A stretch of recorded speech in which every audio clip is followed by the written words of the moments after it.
Ռեժիսոր Նարինե Մալյանը կյանքի ուսուցիչ ծնողներին է համարում։ Ուրախանում է, երբ տեսնում է տաղանդավոր հայ երեխաների։ Մեր երկրի առաջընթացի համար պետություն եկեղեցի կապն է կարևոր համարում։ Ծանր հոգեվիճակում հայտնվելիս աշխատում է։ Կյանքում ամենաշատը տպավորվել է, երբ հայրն առաջին անգամ Հիսուսի մասին է պատմել։ Անգամ տեղն եմ հիշում, Պուշկինի անվան փողոցում էինք։ 4 տարեկան էի եւ հենց այդ ժամանակ զգացի, որ հոգին անմահ է, ասում է Նարինե Մալյանը։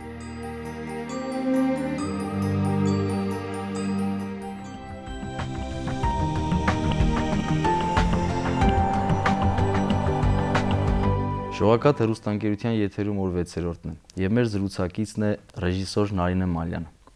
Ողջույն ձեզ Տիկին Մալյան։ Ողջույն։ Ապրիլի 7-ին ընթരാճ ուզում շնորհավորել ձեզ։ Շնորհակալ։ Մայրության եւ գեղեցկության տոնի առիթով եւ հենց այս թեմայից էլ մեր զրույցը սկսենք։ Մեր օրացույցում ունենք երկու տոն նվիրված կանանց՝ մարտի 8 եւ ապրիլի 7։ Երկու տոներն էլ գաղափարական առումով ունեն տարբեր ծագումնաբանություն եւ նաեւ գաղափարական տարբեր հենք։ Եթե նայում ենք ապրիլ 7-ը, ավելի առնչվում է քրիստոնեության հետ, աստվածածնի կերպարն է կենտրոնական տեղ գրավում, որտեղ հատկապես շեշտված է մայրության կոչումը կնոջ մեջ։ Մինչդեռ մարտի 8-ը ավելի կանանց իրավունքների հետ է առնչվում, այդ պայքարի հետ եւ հենց այդ բովում էլ ձևավորվել է։ Չեմ կարծում, որ հակադիր են, բայց ձեզ որպես կնոջ եւ որպես մոր, որ տոնն է ավելի հոգեհարազատ եւ ընդհանրապես ինչ եք տեսնում ապրիլի 7-ի խորհրդի մեջ։ Ինչ պատգամ ունի կնոջ ուղղված։ Ապրիլի 7-ը։ Դե գիտեք, հիմա տարբեր կանայք տարբեր ձևով է բարձ ընկալում, տարբեր ձևով են ընկալում։ Ինձ համար քանի որ Մարիամ Աստվածածնի հետ է կապված, մոտ է ապրիլի 7-ը իհարկե։ Չնայած մանկուց միշտ տոնվել է մարտի 8-ը, սովետական միության շրջանում եմ ծնվել 1960 թվականին, կարելի է հասկանալ, որ հարազատ է նաև այդ դժվար է միանգամից անջատվել մարտի 8 գաղափարից, քանի որ միշտ մարտի 8-ին սեփական ձեռքով պատրաստված բացիկներ էինք, ուրեմն նվիրում մեր մայրիկներին, մինչև հիմա էլ երբեմն այդ մայրս խնամքով պահպանել այդ բոլոր բացիկները, եւ ես հիմա բացում եմ այդ տուփը եւ ընկնում եմ հիշողությունների գիրկը։ Հիշում եմ իմ մայրիկին, արտակարգ մայր եմ ունեցել, նվիրյալ, ընտանիքին նվիրված մի կին։ Բայց քիչ-քիչ մոտենալով եկեղեցուն այնքանով ինչքան ես եմ կարողացել մոտենալ, հասկանում եմ հիմա, որ շատ կարևոր է այս տոնը, ապրիլի 7-ը մեզ համար, եւ որտեւ ավելի հայկական է, ոչ թե պարտադրված տոն է, մարտի 8-ի նման, այլ հայկական է, դարերի խորքից է գալիս եւ իհարկե պետք է մոտ լինի ավելի մեզ, բոլորիս մեր ազգին։ Հատկապես վերջի տարիներին, վերջին շրջանում շատ է խոսվում կնոջ իրավունքների, կանանց հարցերի, կանանց խնդիրների մասին, այն աստիճան, որ կա մարդու իրավունքների հռչակագիր, բայց զուգահեռ կա նաև կանանց իրավունքների հետ կապված փաստաթուղթ, մի տեսակ նույնիսկ տարանջատված է։ Այդքան խորն է ճգնաժամը կանանց իրավունքների հետ կապված, որ այդպիսի մոտեցում ունեն։ Այսօր չեմ կարող այդպես ասել, որովհետև երբևիցե չեմ խորացել։ Բայց իմ կարծիքն եմ հիմա կփորձեմ արտահայտել, որ ինչ որ բաներ գուցե եւ հնարովի են ինձ թվում։ Ինձ չի թվում, որ հայ տղամարդը այն աստիճանի է փոխվել, որ խփում, ծեծում, չգիտեմ, ինչ անում իր կնոջը, ոչ պարկեշտ վերաբերմունք ունի կնոջ հանդեպ, կամ առանձնապես ինչ որ կնոջ իրավունքները այստեղ սահմանափակ են։ Ինձ մոտ այդ տպավորությունն է, գուցե դա թյուր տպավորություն է։ Ինձ մոտ այդ տպավորությունն է, որ կա արհեստականացնելու, եթե կարելի այդպես արտահայտվել, միտում։ Գիտեմ, որ այդ ծրագրերին տրվում է առավելություն, կան գրանտային ծրագրեր, անգամ ես եմ մի փոքրիկ ֆիլմ նկարահանել, այդ ծրագրի շրջանակներում, բայց կարծում եմ, որ ստացվել է շեղվել, որտեղ նկարահանել են ֆիլմի կնոջ մասին, որը մեկնում է Ամերիկա, որպեսզի կարողանա պահել իր ընտանիքը, երեխաներին, քանի որ ամուսին այդ ժամանակ չէր աշխատում, բայց իր նամակներն են ֆիլմի հիմքը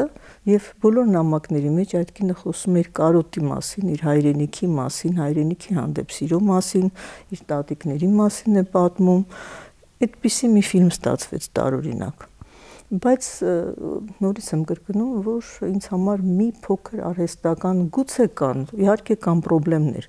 Խնդիրներ կան ամբողջ աշխարհում, ոչ միայն Հայաստանում, եւ չեմ կարծում, որ այդ խնդիրները հենց հիմա են ստեղծվել։ Միշտ էլ երևի եղել են այդ խնդիրները եւ սովետական շրջանում, եւ նաեւ հիմա։ Բնական ինչ-որ խնդիրներ են, բայց դրանից ինչ որ սարքել, բարդացնել, ավելին դարձնել, կարծում եմ իմաստ չկա, իմաստ չեմ տեսնում այդտեղ։ Խտրականությունը կնոջ նկատմամբ անթույլատրելի է որևիցե մի հասարակություն։ Սա եկեղեցու տեսակետն է, դիրքորոշումն է, որովհետև նույն թե կնոջ, թե տղամարդու դերի եւ դիրքի առումով նկարագրությունը տեսնում ենք հենց արճագործության պատմության մեջ։ Այսինքն հավասարության հարցը արդեն իսկ աստվածադիր մտածողության եւ նաեւ արճագործության մեջ առկա է, տեսնում ենք, որտեղ կնոջը ստեղծեց եւ դրեց նրա դիմաց նույն մակարդակի վրա, նույն հարթության վրա։ Եվ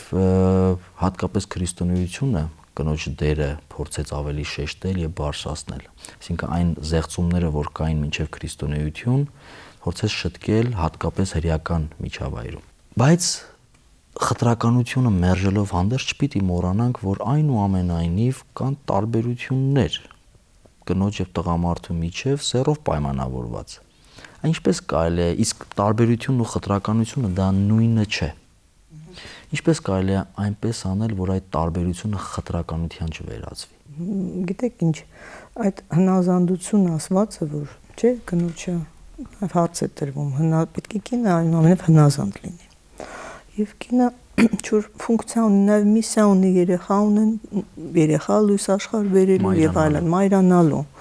Այսինքն կինը երևի չպիտի մոռանա այդ շարքը։ Դժվարացել է նաև կնոջ վիճակը, որտեղ եւ գայթակղություններն են շատ, եւ հնարավորություններն են շատ դրսևորվելու, չէ, տարբեր ասպարեզներում, բայց այս իմ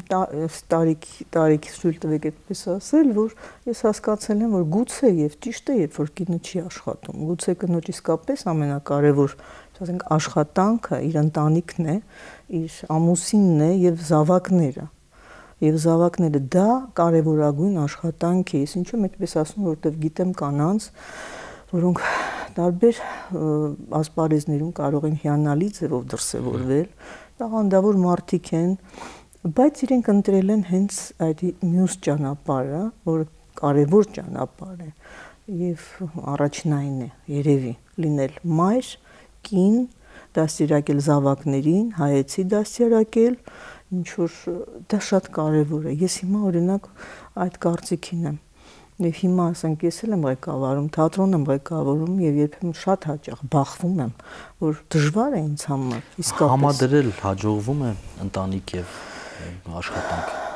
Գիտեք, դժվար է շատ, որովհետեւ մեկը մյուսի հաշվին է լինում։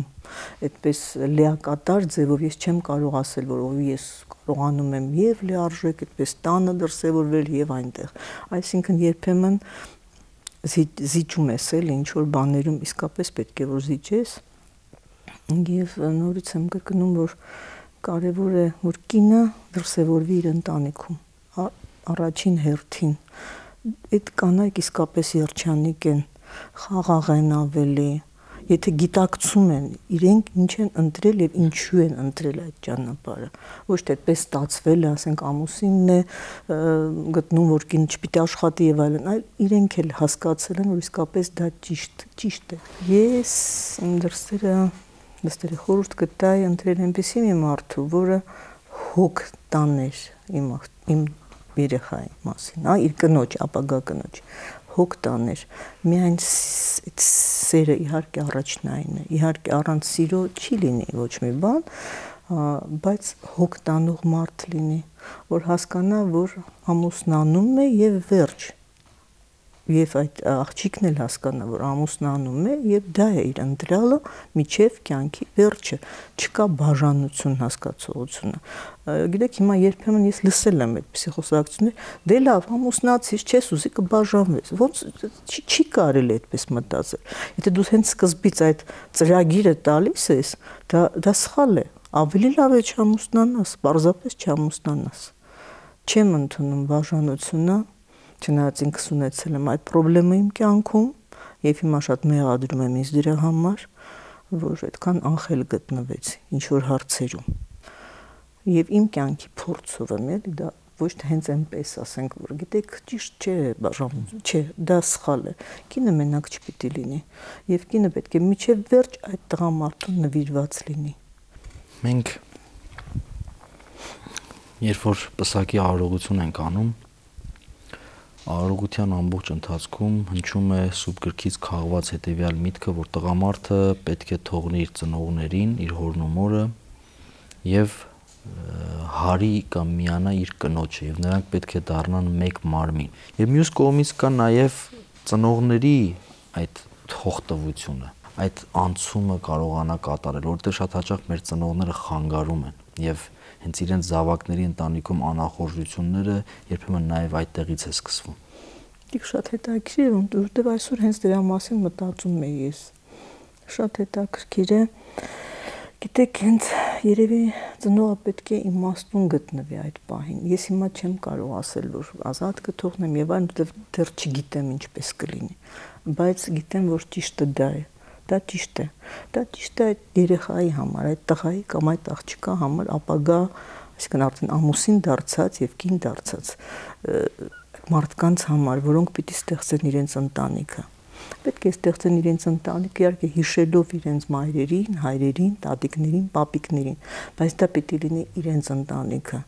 Գիտեք, եթե խորհուրդ հարցնի, ասենք որդին կամ դուստրը, դու կարող ես կողքից խորհուրդը տալ, ասել ես այսպես կանեի այս հարցում, բայց ինքը պետք է որոշի, թե ինչպես պետք է գործի իր ընտանիքում։ Կողքից միջամտությունը միշտ խանգարում է մարդուն, մանավանդ այն մարդուն, որ շատ է հարգում, շատ սիրում է իր ծնողներին։ Եվ դա անպայման ինձ թվում է ինչ որ առումով խանգարում է։ Ես չեմ կարող այդպես վստահ ասել, բայց ես կարծում եմ, որ խանգարում է անգամ այդ կողքից օգնությունը ծնողների, որ շատ անգամ իհարկե դրա կարիքը կա մանավանդ նոր ձևավորվող ընտանիքում, երբ որ մարդիկ ունեն որոշակի ֆինանսական, ասենք, խնդիրներ, դեռ նոր է ձևավորվել ընտանիքը, գուցե ինչ որ չի հերիքում, բայց դա պետք է շատ կոռեկտ ձևով արվի։ Որտեղ անգամ այդ շատ բերել ապրանքները, չգիտեմ, այդ միջամտությունն էլ է խանգարում, որտեղ մարդիկ սովորում են ծուլության, մարդիկ սովորում են, որ անդադար իրենց պետք է կողքից օգնեն եւ ճիշտ չեն կարողանում իրենց ընտանիքը հենց հիմքից կառուցեն։ Ես այդպես եմ կարծում, բայց ես չեմ կարող ասել ես ինչպես, ես կաշխատեմ այդպեսին լինել,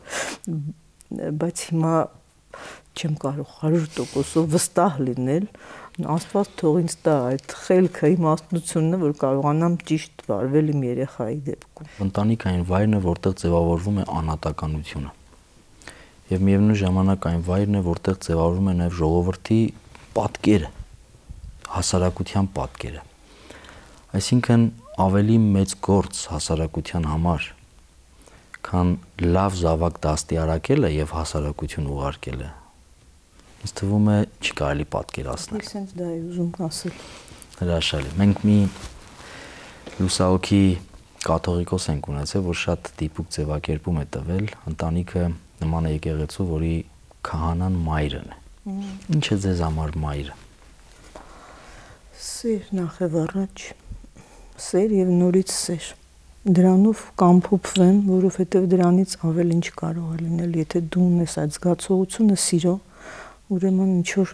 կատարյալի մի մասնիկ ես կրում քո մեջ եւ այդ մասնիկը հաղորդում ես ընտանիքի անդամներին։ Եվ սիրում մեջ, ուրեմն մեծացած երեխան, դաստիարակված երեխան լրիվ ուրիշ է։ Նա ինքնաբավ է, ինքնահաստատման կարիք չունի։ Ինչ որ, չգիտեմ, ճիշտ ձևով է գուցե ընթանում այդ երեխայի ճանապարհը, գուցե դժվար է ավելի, ես չեմ ասում հեշտի եւ դժվար է ճանապարհը, դա չի հեշտացնում, բայց խաղաղություն է բերում որոշակի։ Մի օրինակ պարզապես սուրբ գրքից բերեմ, շատ հետաքրքիր մի համեմատություն կա։ Առաջին մայրը Եվա կյանք, որ նշանակում էր, մեղքի հետևանքով այսպես ասած Աստծո նկատմամբ ունեցած աննազանդությամբ ոչ միայն ինքը դուրս եկավ այդ դրախտային Աստծո ներկայության միջից, այլ նաև իր ամուսնուն քարշ տվեց դուրս բերեց։ Բայց միևնույն ժամանակ նաև դարձավ առաջին մարդասպանի մայրը։ Սուրբ գրքի համաձայն։ Մյուս կողմից երկրորդ արարչագործության կամ այսպես ասած, երբ Աստծո որդին մարմին առավ, սկսվեց երկրորդ արարչագործությունը։ Աստվածածինը, Մարիամը, Սուրբ Մարիամը պատճառ դարձավ փրկչի ծննդյան։ Այսինքն մի տեղ տեսնում ենք, որ կինը կարող է ունենալ որդի, որը կարող է լինել հանցագործ։ Մյուս կողմից տեսնում ենք կին, որը կունենա որդի եւ կլինի փրկիչ։ Կամ եթե վերաբերենք ուսուտ մարդուն, հասարակության համար պիտանի, օգտավետ, ստեղծագործող, բան ավելացնող։ Այսինքն երկու տարբեր պատկերներ ունենք մեր աչքի առջև։ Կարելի է ասել, որ հասարակության մաքրման, հասարակության առողջացման եւ ստեղծագործական այդ ընթացքը ապավելու համար մոր դերը իսկապես հիմնարար է այս առումով։ Իհարկե կարելի է ասել, բայց այստեղ արդեն ելի եմ ասում գայթակղությունների հարցն է գալիս, չէ՞ որ Եվան գայթակղվեց, չէ՞։ Ուցի կողմից, իսկ եթե կարող եմ խոսել այդ թեմայով, Մարիամը անմեղ մի էակ էր եւ իզուր չէ որ հենց իրեն տրվեց այդ պարգևը, չէ՞, Հիսուսին աշխարհ բերելու, ծնելու։ Այստեղ մեղքի գաղափարն էլ է, ես ուղղակի հիմա չեմ ուզում այստեղ նստած դատել, որովհետեւ բոլորս էլ մեղավոր մարդիկ ենք, բայց բոլորս էլ պետք է աշխատենք երևի այդ падգամներով առաջ գնալ։ Եվ եթե հաջողվի գոնե մեկը, երկուսը, գոնե աշխատել այդ ուղղությամբ, չնայած եմ ասում, դա շատ դժվար է, որտեղ հիմիկվա կյանքի ռիթմն է փոխված, տեմպն է փոխված, հետո արժեքներն են փոխվում։ Եթե լինի այդ կարկասը ամուր, կարծում եմ, որ մեր գործած մեղքերի քանակն էլ պիտի որ պակասի։ Այստեղ մեղքի գաղափարն է, որ հիմա չեմ կարող հանգիստ դատել այդ թեմայով խոսել, որտեղ ինքս էլ մեղավոր մարդ եմ, հասարակ կին եմ։ Մինչև մեղք գործելը մարդը եւ կինը, որոնք մերկ էին, ապրում էին շատ ներդաշնակ, միասին, սիրով։ Մեղքից հետո ոչ միայն մարդկությունը մահ ճաշակեց կամ արժանացավ մահկանացու լինելու, խախտվեց հարաբերությունը մարդ բնություն, չէ, անիծյալ լինի այդ հողը եւ այլն։ Այլ նաեւ խախտվեց հարաբերությունը հենց կին տղամարդ այս շրջագծից ներս։ Որովհետեւ մեղքի պատիժ որպես մարդը տղամարդը ստացավ աշխատանքի մեջ, քո երեսի քրտինքով հացդ կքամես,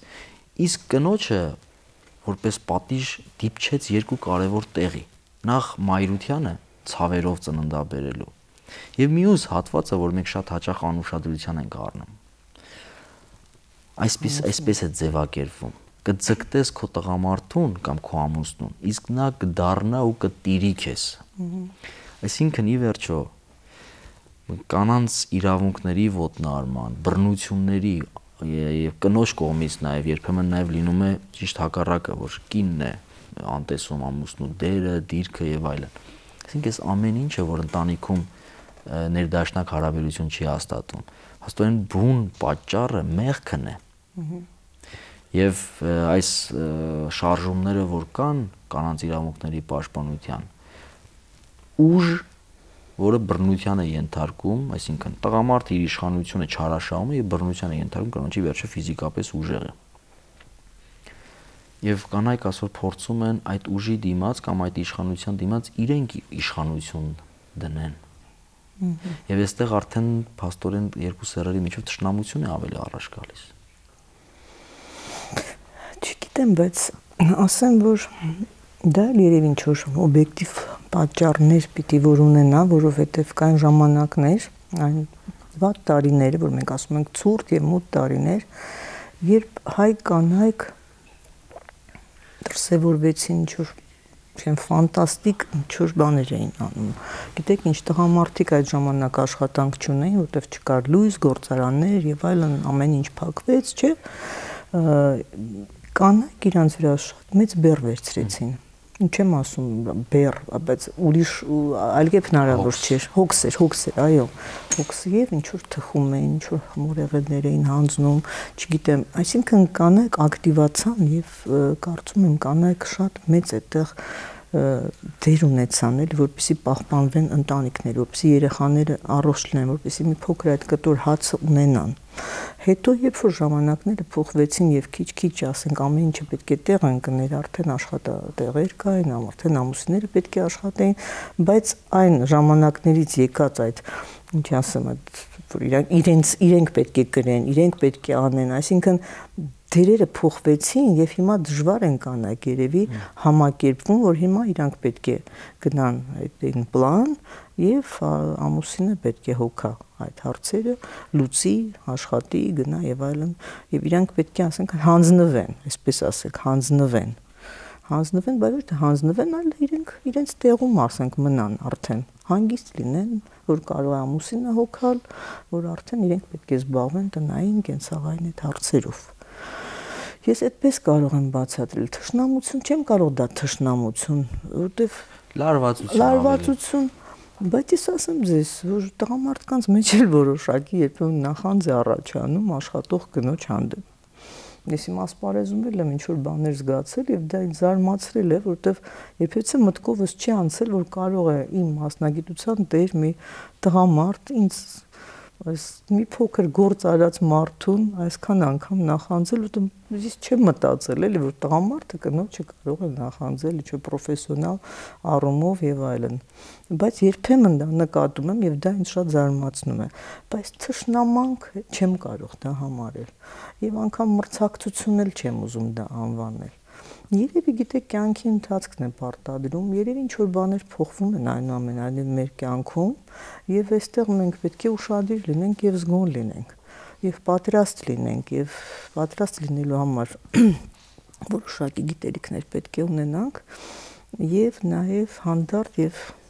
մեղմ վիճակ ինչ-որ բաներ ընդունելու հանգիստ, ավելի հանգիստ, առանց բորբոքվելու, առանց, չգիտեմ, ստրեսների եւ այլն, որը նույնպես շատ դժվար է,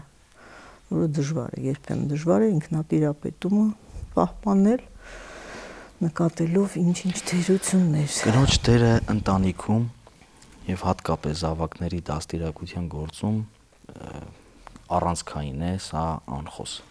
Բայց մյուս կողմից կանայք ունեն հատկություն, որոնք շատ կարող են օգնել նույն հասարակական կյանքում, նույն նաև իշխանության մեջ։ Խաղաղացնող։ Ես օրինակ ճանաչում եմ գնդապետ կին, բայց շատ կանացի գեղեցկագույն մի կին է եւ իրոք զգացել եմ, որ իր բառը, իր խոսքը արժեք ունի եւ մի անգամից զգաստ են։ Ոչ միայն գեղեցկությունն է պատճառը, այլ նաեւ որ իր ճշմարիտ կեցվածքը ճիշտ իր պաշտոնին, իր կոչմանը համապատասխան։ Բայց երբեմն երբ որ կանանք ղեկավար են լինում, իրենք ինչ որ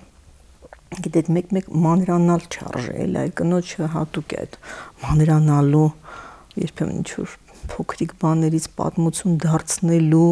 եւ դու պատմություն ես դարձնում հերիք չի, ուրիշ մարդիկ էլ են խառնվում եւ այդ ձյան բանի նման sense պտտվում է, հավաքվում է, մեծանում է։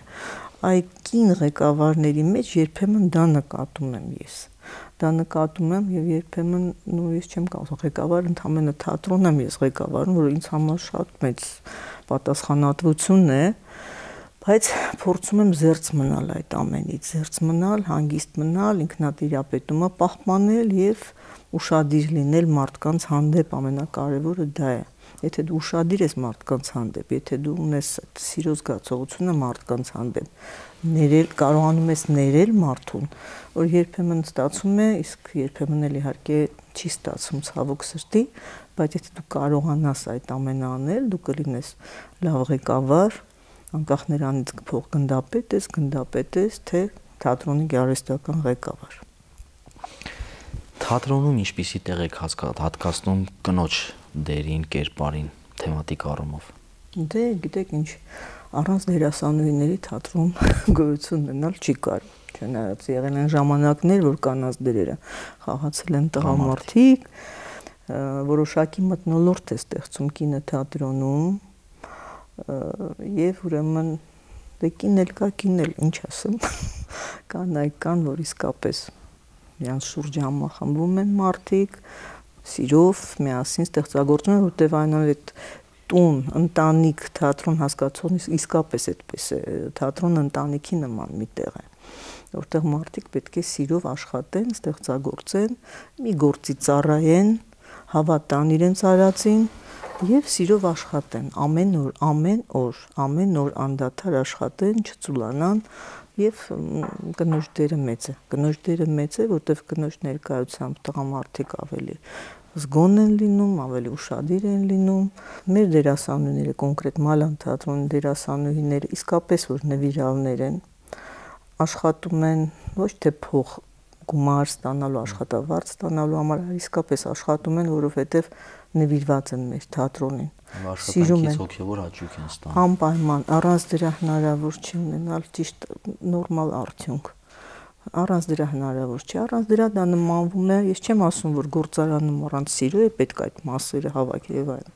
բայց գործարանի է նմանվում, մեխանիկական աշխատանք է դառնում, իսկ մեր գործում, թատրոնի գործում այդ մեխանիկական աշխատանքը, երբ որ մարդը վերածվում է ռոբոտի, դա անընդունելի է, չի կարելի այդպես, որտեղ անմիջականորեն շփվում ենք հանդիսատեսի հետ, մեր լիցքերն ենք հաղորդում հանդիսատեսին, իսկ Մելիք Մալյանի թատրոնում բեմը շատ մոտ է գտնվում, ընդամենը 1 մետր տարածություն էլ անգամ չկա, այսինքն հանդիսատեսը զգում է նաև շնչառությունը դերասանը հանդիսատեսի շնչառությունն է զգում, չեմ ուզում բարձր խոսքեր ասել, բայց երբեմն սրտի այդ բաբախյունն էլ ոնց որ նույն ձևով է սիրտը խփում ինչ-որ հատվածներում եւ մենք չենք կարող խաբել մեր հանդիսատեսին, որտեղ հանդիսատեսը ամեն ինչը զգում է, երբ ես դու անկեղծ, երբ դու նվիրվեցիր, երբ կարողացար հասցնել այդ խոսքը, այն ինչի համար բեմադրել ես այդ ներկայացումը, հասնում ես դու նպատակի, թե ոչ։ Այդ գոնե մի մարդ փոխվում է այդ ներկայացումը նայելուց հետո։ Այսինքն մարդը գալիս է նայում է ներկայացումը, եթե գոնե մի փոքր մի բան շարժվեց իր հոգում, արդեն ուրեմն գործդ կարող ես համարել, ինչ որ չափով կատարել ես։